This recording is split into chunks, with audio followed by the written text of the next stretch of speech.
My name is Charlotte Matthews, and at 35 years old, I nearly died on an operating table.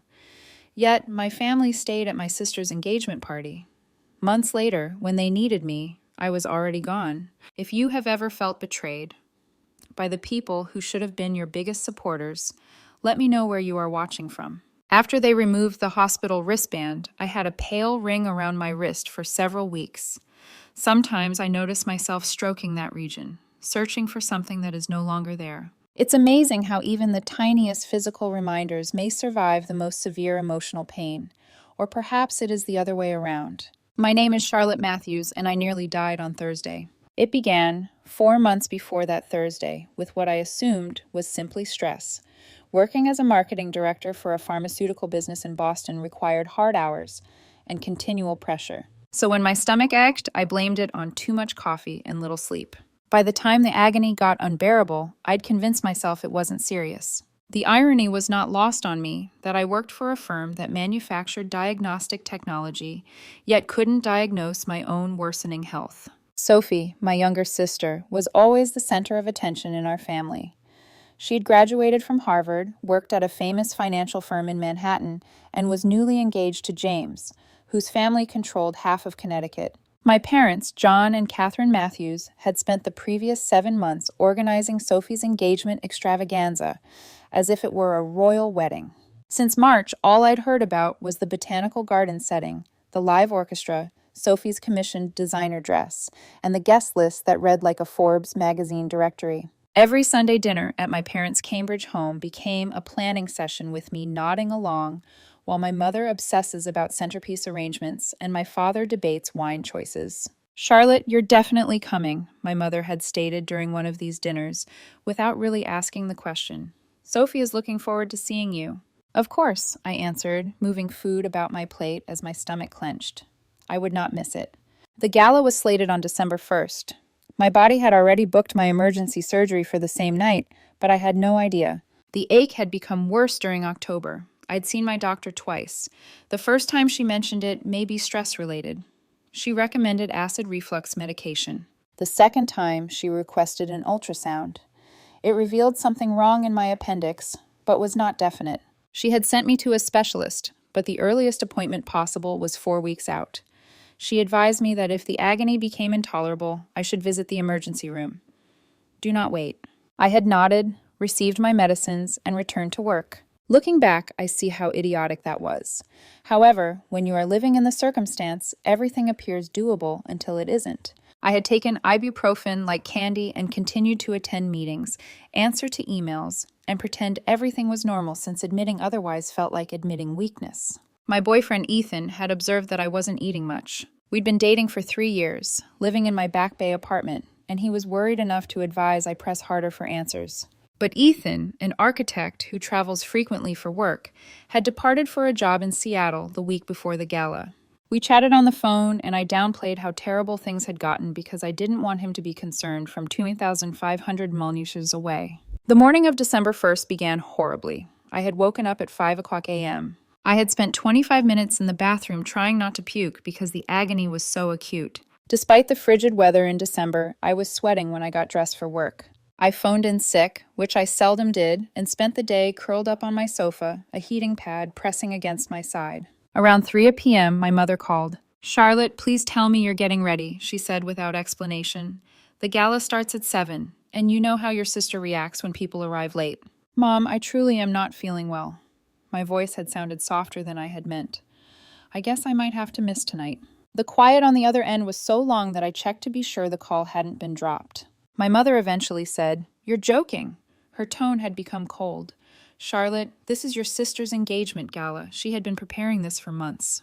"I understand, but I'm in a lot of agony. I've been having stomach problems, and they're becoming worse today." "You've always been overly theatrical about being sick." My mother's comments sliced through the phone like a razor.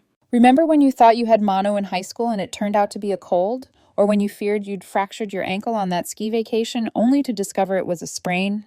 "Mom, this is different." "It's always different with you, Charlotte. You have some pain, and it quickly escalates into a medical emergency." She sighed, the irritated sound she'd mastered over years of what she saw as my overprotectiveness. Take some Tylenol and get yourself together. Your sister needs you to be there. We all do. Don't disgrace us by being the lone family member that fails to show up. The guilt hit me quickly, as I'm sure she intended. My mother always knew which buttons to press, and the "don't embarrass the family" button was her favorite. I'll try, I answered faintly.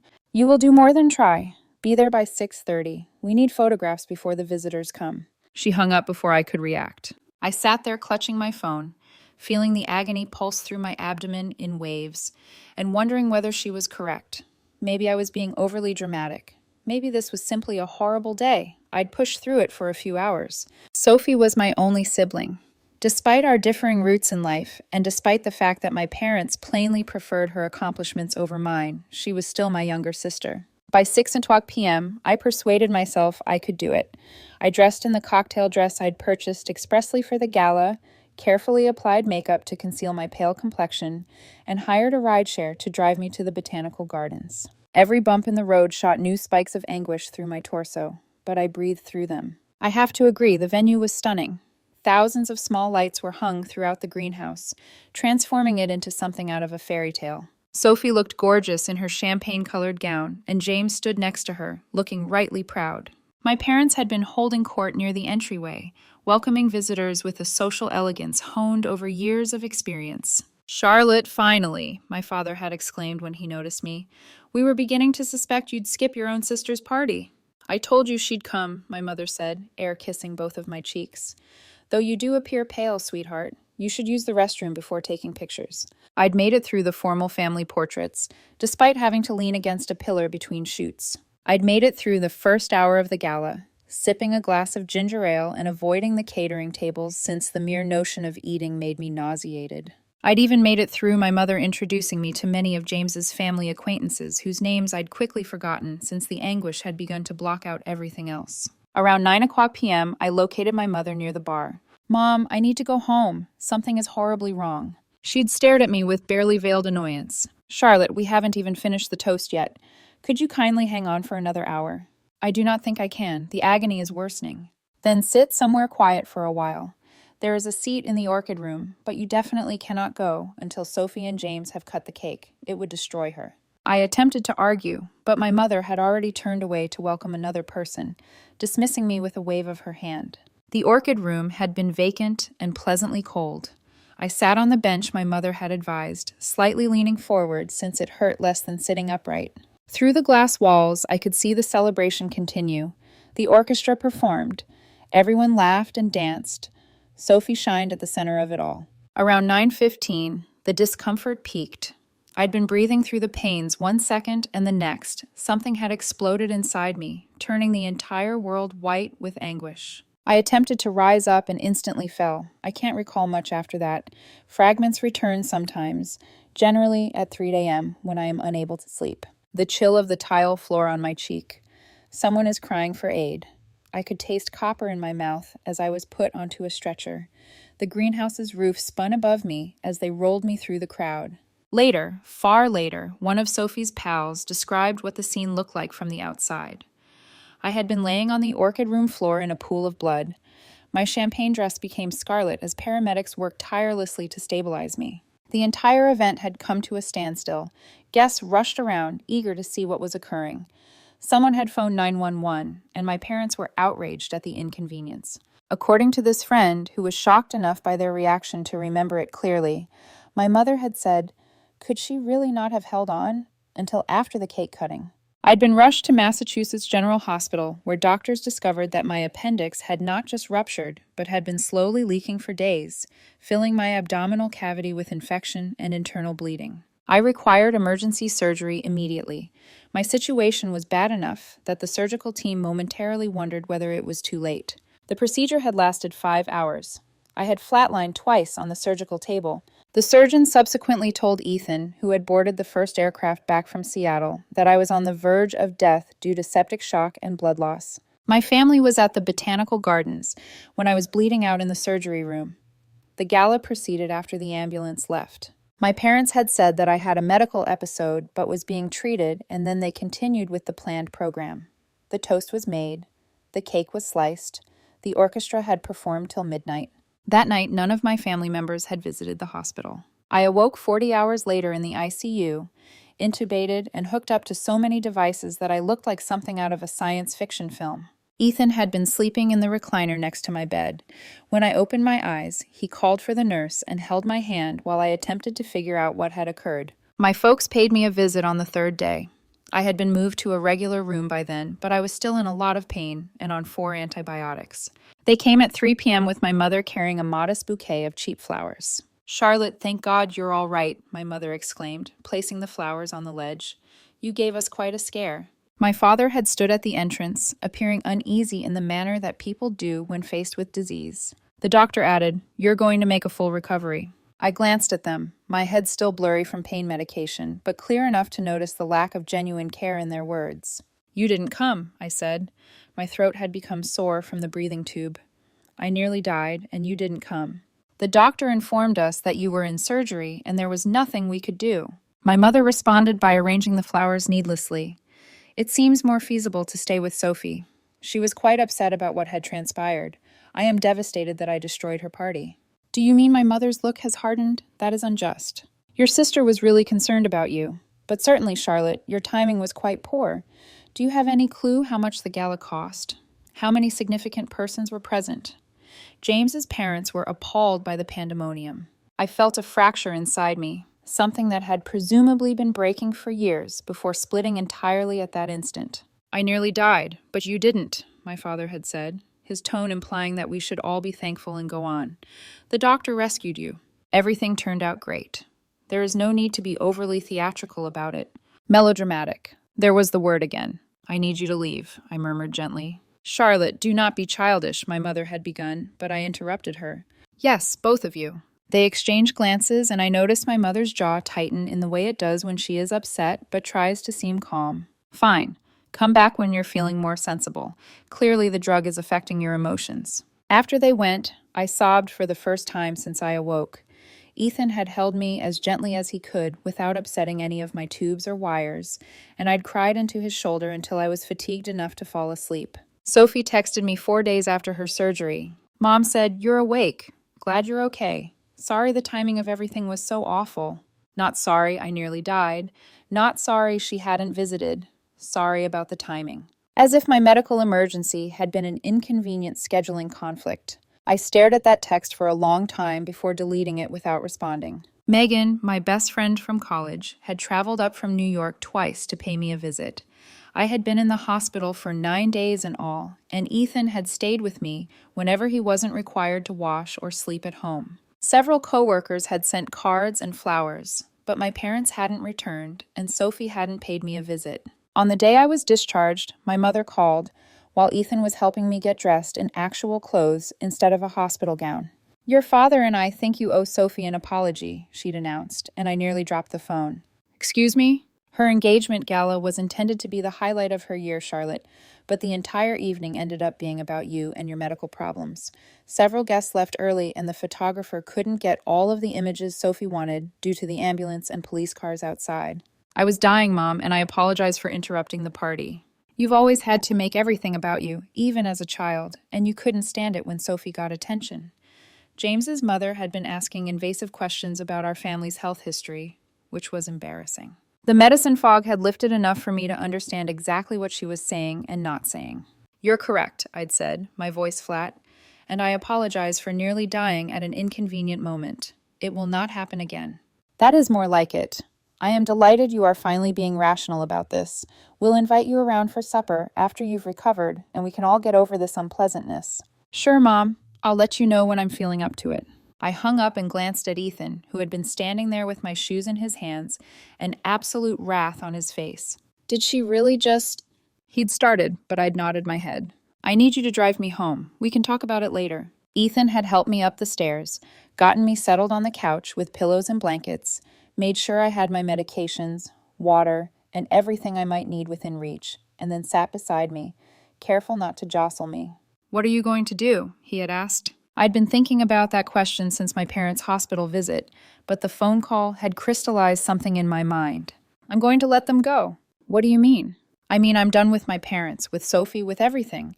They've shown me exactly where I rank in their priorities, and I'm tired of pretending it doesn't matter." Ethan had squeezed my hand. I support whatever you decide, but are you certain? These are permanent decisions, Becca. They chose permanency when they stayed at that party when I was dying, and I'm only respecting their choice. The plan had gradually emerged over the following 2 weeks as I healed. I hadn't set out to hurt anyone or exact vengeance in any dramatic way. Instead, I decided to remove myself from their lives as cleanly and completely as possible, like removing a tumor. I'd started small, refusing to respond to my mother's texts and calls. When she complained to my father, who then called me, I answered once to tell him I was busy with recovery and would contact him when I was ready. 4 weeks following my surgery, Ethan and I had gone to Colorado to celebrate Thanksgiving with his parents, who had been more concerned about my health than one phone call than my own family had been throughout the whole. I'd ignored my mother's increasingly irritated messages demanding to know where I was and why I'd missed dinner without informing anyone. Christmas was the real test. My family had a tradition of gathering at my parents' house on Christmas Eve, a formal affair that had been sacred in the Matthews household for as long as I could remember. My mother had called me 2 weeks before Christmas to confirm my attendance, but I'd let it go to voicemail. Then I blocked her phone number, as well as my father's, Sophie's, and the handful of relatives who had begun contacting my mother on her behalf to inquire as to why I was being so difficult.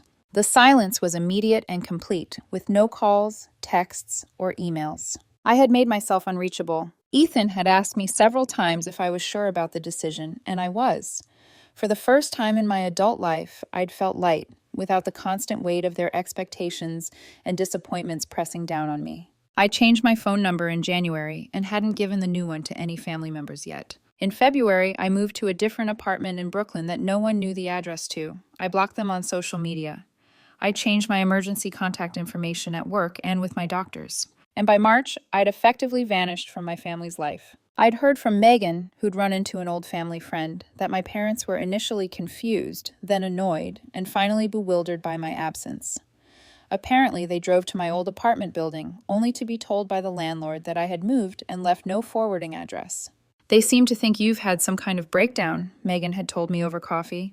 Your mom was asking if I knew where you were, if you were okay, and she seemed to be worried about how it looked that her daughter had disappeared. I corrected her. She's not worried about me. Megan had carefully observed me. You really think you can keep this up forever? I don't know about forever, but I can keep it up as long as I need to. Everything felt lighter. The fact was, I felt better than I had in years, and my work had improved since I wasn't continually distracted by family problems.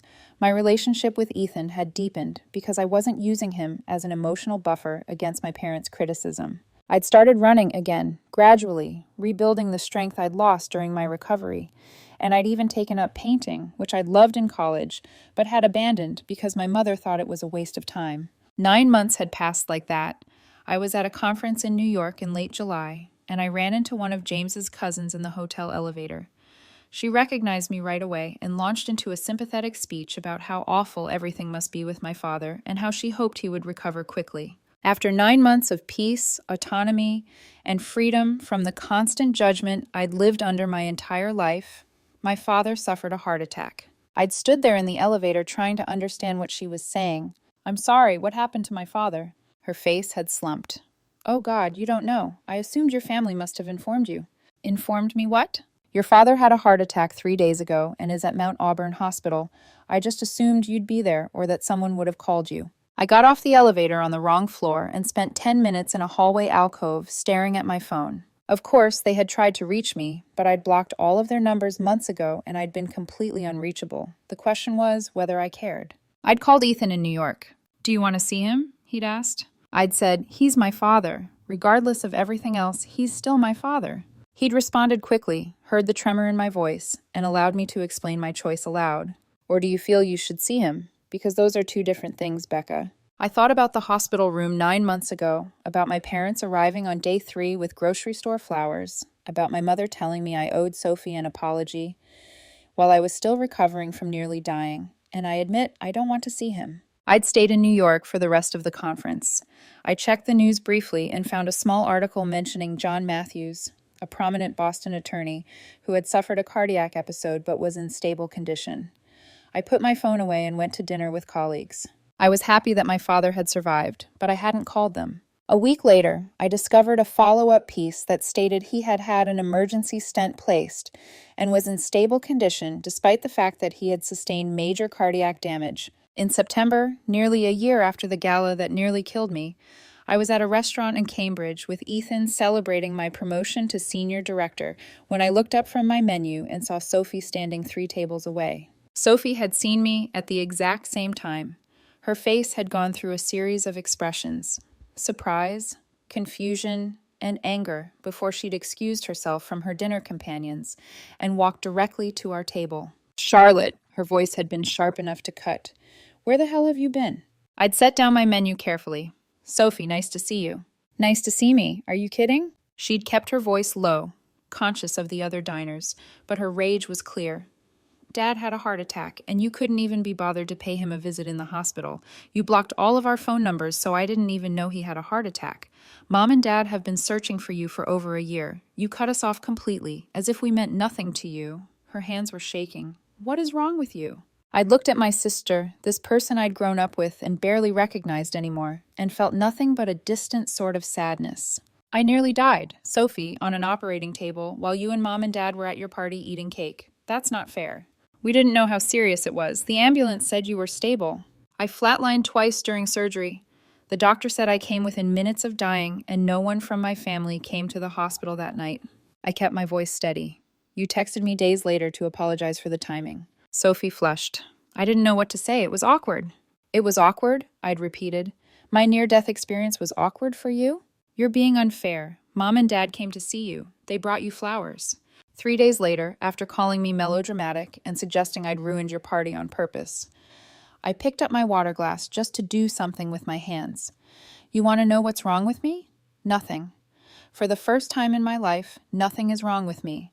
I'm well and happy, and I have people around me who truly care whether I live or die."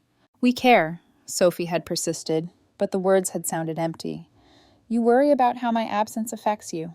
"That's not the same thing." "So what? You're just never going to speak to us again. You're going to pretend you don't have a family." "I'm not pretending anything. I'm simply choosing not to maintain relationships with people who've demonstrated that I don't matter to them unless I play the role they want me to play." Sophie had stood there for another moment, her mouth opening and closing as if she'd wanted to say something else, but couldn't find the right words. Ethan had reached across the table and squeezed my hand. "Are you okay?" he had asked. "Yeah," I'd said, surprised to find that I meant it. "I really am." The final piece had come 3 months later in November, almost exactly a year after the gala. I'd been at my apartment when someone buzzed from the lobby, and the doorman had called up to tell me that Catherine Matthews was there and wanted to see me. I almost told him to send her away, but something in his voice, some note of concern, had made me pause. "Is she all right? She seems quite distressed." "Miss Matthews, she's been crying." I told him to send her up, and I'd waited by the door of my apartment with my arms crossed and my defenses fully raised.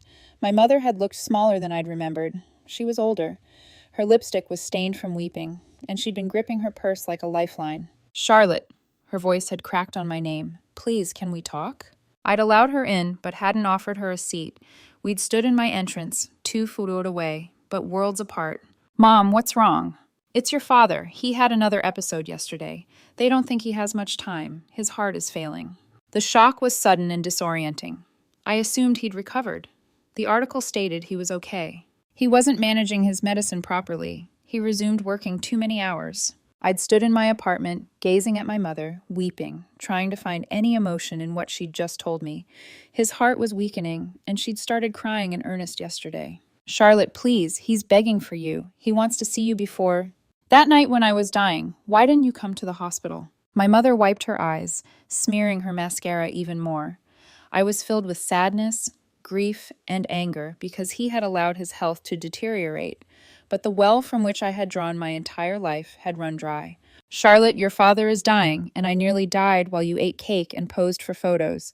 So I'll ask again, why didn't you come to the hospital?" She'd looked genuinely confused, as if she couldn't understand why I was bringing up something so obviously ancient and irrelevant. "The doctor said you were in surgery, and there was nothing we could have done. You could have been there when I woke up. You could have canceled the rest of the party, and you could have acted as if you cared even a little bit that your daughter might not survive the night. We did care, But Sophie also needed us, and the gala was more important than me, as you've made abundantly clear. My mother's face had hardened, some of her usual steel returning. You've always been jealous of your sister, and even now, you can't let go of that petty resentment long enough to be there for your dying father. I'm not jealous of Sophie. I'm angry that my parents valued her party over my life. It wasn't like that. It was exactly like that. And the worst part is that you still don't believe you did anything wrong. Even now, you're asking me to drop everything and come to Dad's bedside. And you can't understand why I might hesitate after you couldn't do the same for me. That's different. How? She'd opened her mouth, closed it, and opened it again. You survived by chance? The surgeon told Ethan it could have gone either way. I survived despite your absence, not because of anything you did. So, this is it? My mother's voice had turned bitter. You're going to let your father die without saying goodbye because you have a grudge against a party? It wasn't about the party, Mom. It was never about the party. It was about the fact that when I needed you the most, you chose something else. Someone else. And then you had the audacity to tell me I was being melodramatic and that I owed Sophie an apology. I was upset, and the entire evening had been ruined. My mother straightened her shoulders, her tears drying as her natural imperious nature reasserted itself. It didn't matter that I'd nearly died, that I'd been bleeding internally for days, or that you'd called me dramatic when I said I couldn't come. What mattered was that your plans had been disrupted. You've decided we're the villains in your story, and nothing I say will change that. But your father loves you, Charlotte, and he's dying. Can you really live with yourself if you don't say goodbye? I pondered that question for a long time, and the answer surprised me with its clarity. Yes, I said. I could, since I had already said goodbye when I woke up in the ICU and realized none of you cared enough to be there. Anything else would be repeating myself. You'll regret this, maybe, but it'll be my sorrow, not yours. My mother had departed without saying anything else. I'd watched from my window as she got into her car and drove away, waiting for the guilt or grief to hit me, but it never did.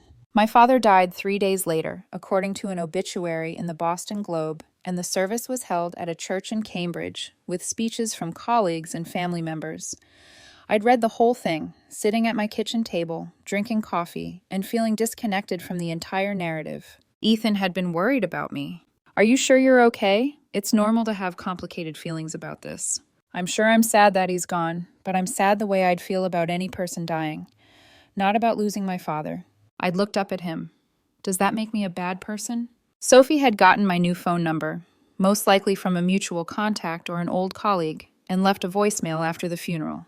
I'd listened to it once, and she'd been sobbing, calling me heartless and cruel, accusing me of killing our father with my selfishness by not being there when he needed me the most. I erased the message without answering, and the months that followed were quiet.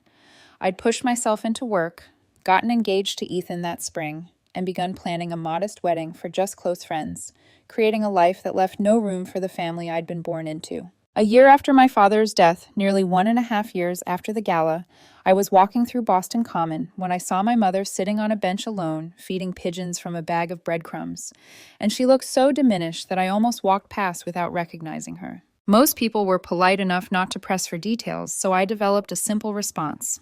We're not in contact. I sat alongside her, keeping a careful distance, and asked her how she was. She looked up as I approached, and our eyes connected. I saw her register who I was, and her face go through a dozen micro-expressions before landing on something that looked like resignation. I'm okay. Her voice had been quiet, lacking its usual sharp edges. How are you? I'm well, I got engaged. Congratulations, she'd said automatically, and without inflection. To Ethan, yes. We'd sat in silence for a while, watching the pigeons fight over breadcrumbs. Your sister got married last month. My mother had finally said, small ceremony, just family. So what's left of it? I hope she's happy. She is. James treats her well. Another pause. She occasionally asks about you. Does she? She feels bad about what happened, about everything. She should. My mother had turned to look at me then. Really? Look at me. Do you hate us? The question had remained in the air between us. I considered lying, saying something diplomatic, but settled on the truth instead. No, I don't hate you. I just don't need you anymore. That's worse somehow. She'd laughed, but it sounded more like a sob. Hate would at least mean we still mattered to you. You had a choice, Mom. Every single day you had a choice about how to treat me, prioritize me, and show up for me. And every single time you chose something else, someone else. Eventually I stopped waiting for you to choose me. I chose you because I'm your mother, and choosing me would have meant acting like it." She crumpled the empty bread bag in her hands. "Your father had asked for you before he died. Did you know that?" "Not just that night, when I came to your apartment in the hospital in those final hours. He kept saying your name." The information had landed without impact. "I'm sorry he died wanting something I couldn't give him, but he taught me that lesson himself. People don't always get what they want, especially if they've spent years making it clear that someone doesn't matter to them." "We never said you didn't matter." "You didn't have to say it, Mom. You showed me over and over again. The gala was just the last confirmation of something I'd known my whole life." "I don't know how to mend this." "You can't. That's what I've been trying to tell you. There's nothing to fix because I'm not broken. I'm just done." "So, this is permanent. You're never coming back." I stood up, brushing invisible crumbs from my jeans. "I'm not coming back because I was never really there to begin with. You were so busy polishing Sophie into the perfect daughter that you never noticed I'd left." "Charlotte, I hope you have a good life, Mom. I genuinely mean that. I hope Sophie's marriage is happy and you get grandchildren and all the things you wanted. I just won't be a part of it." I walked away then, leaving her on that bench, and I hadn't looked back. That was 4 years ago, and I'm 35 years old. I married Ethan in a ceremony at a vineyard in Napa Valley, in front of 50 of our closest friends. We bought a house in Newton. I became a partner at my firm last year, and we're talking about starting a family. My life is full and rich and completely separate from the people who raised me. But sometimes I wonder if I made the right choice. These thoughts usually come late at night when Ethan is asleep beside me and I'm scrolling through my phone, seeing other people's family photos and feeling that phantom ache where something used to be. But then I remember the hospital bracelet. I remember the cold of the operating table.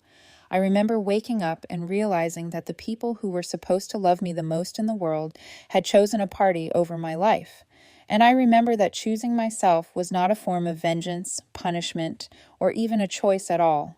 It was survival. Last week, I received a letter forwarded through my old law school address. It was from Sophie, written in her precise handwriting on expensive stationery, and she wanted me to know she was pregnant, due in January. She said she had been thinking about family and what it means, and how she wished things were different between us. She did not apologize, not for the gala, not for the text about timing, not for anything.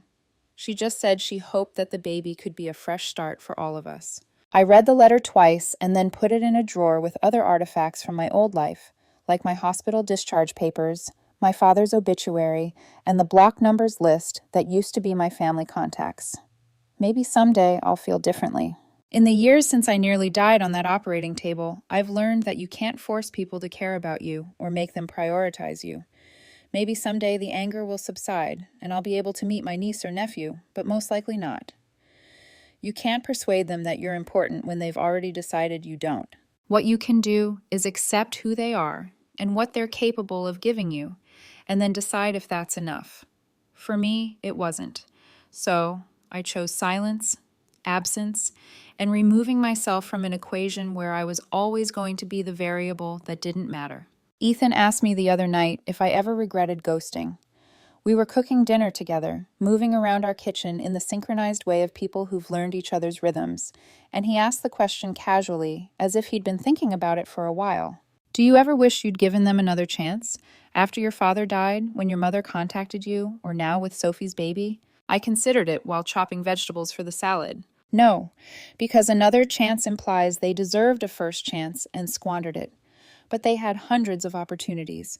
Every day of my upbringing, every moment they decided to neglect me, favor Sophie, or make me feel like I was asking for too much by simply existing. The gala wasn't the beginning, it was just the conclusion. You don't believe people can change? I believe they can, but I'm not sure my family wanted to. They wanted me to go back to accepting whatever scraps they were willing to offer and being grateful for it. I'd set down a knife and turned to face him. "I'm happier now than I've ever been. Doesn't that tell you something?" He drew me into a hug, careful and gentle like he'd been that day in the ICU. "It tells me you made the right choice." And most days, I absolutely believe that. But there are still moments when I see a mother and daughter shopping together and laughing, or I watch a family reunion video on social media, or I hear someone casually mention Sunday dinner at their parents' house, and I feel the loss of something I never really had, but always wanted. I mourn for the family I should have had. The parents who would have rushed to the hospital and held my hand through the fear. The sister who would have canceled her party to be with me. its ability to survive trauma and heal itself, even when the damage appeared catastrophic. I like to think I've done the same thing emotionally. The trauma of being unloved by the people who were supposed to love me unconditionally nearly destroyed me. But I cut out the infected parts, gave myself time to heal, and rebuilt something stronger in its place. My phone has been silent for 4 years. There were no calls from block numbers, no letters except Sophie's pregnancy announcement, no surprise visits or dramatic confrontations. They'd finally realized that I meant what I said, that I wasn't bluffing, throwing a tantrum, or waiting for them to grovel enough to earn my forgiveness. I was simply done. Here's the thing about being done. It's not dramatic, it's not vengeance, it's not even particularly satisfying in the way you might expect. It's just peace. I don't lie awake at night, fantasizing about scenarios in which they finally understand what they did to me. I don't fantasize about them suffering the same way I did, learning through their own pain what it's like to be abandoned when you need someone the most. I suppose my father's heart attack gave them a taste of that. My mother reaching out to me in desperation, my phone remaining silent, her having to accept the fact that I wasn't coming no matter how much she needed me to. But I didn't orchestrate it, I didn't plan it, and I didn't even feel particularly vindicated when I found out about it later. I just felt nothing. And maybe that's the true revenge, if you want to call it that. I've grown entirely apathetic to whether my family suffers or flourishes, struggles or succeeds, lives or dies. I don't hate them enough to hurt them, but neither do I love them enough to rescue them. When I get pregnant and hold my child for the first time, I know I'll think about my parents, how they failed me, and how I'll work every day not to fail my own children. Strangers who happen to share my DNA and last name in my childhood home, but strangers nonetheless. Ethan and I are currently trying for a baby. I'll teach my children that they matter, that their pain is real and valid, that when they say they're hurting, I'll believe them instead of dismissing them as dramatic, that no party, event, or social obligation will ever be more important than their well-being, and that I'll do all of this without ever meeting their grandparents. Perhaps this makes me cruel. In the future, my children may wonder why they don't have grandparents on my side, and I'll have to explain that sometimes love isn't enough, that sometimes biology doesn't trump boundaries, and that the healthiest thing you can do is walk away from people who hurt you. But I believe they'll understand because I'll raise them in a home where understanding comes naturally, where their feelings are respected, and where they never have to choose between being heard. And the other day, I was cleaning out my closet and discovered the champagne-colored dress I'd worn to the gala, the one that had been ruined with blood.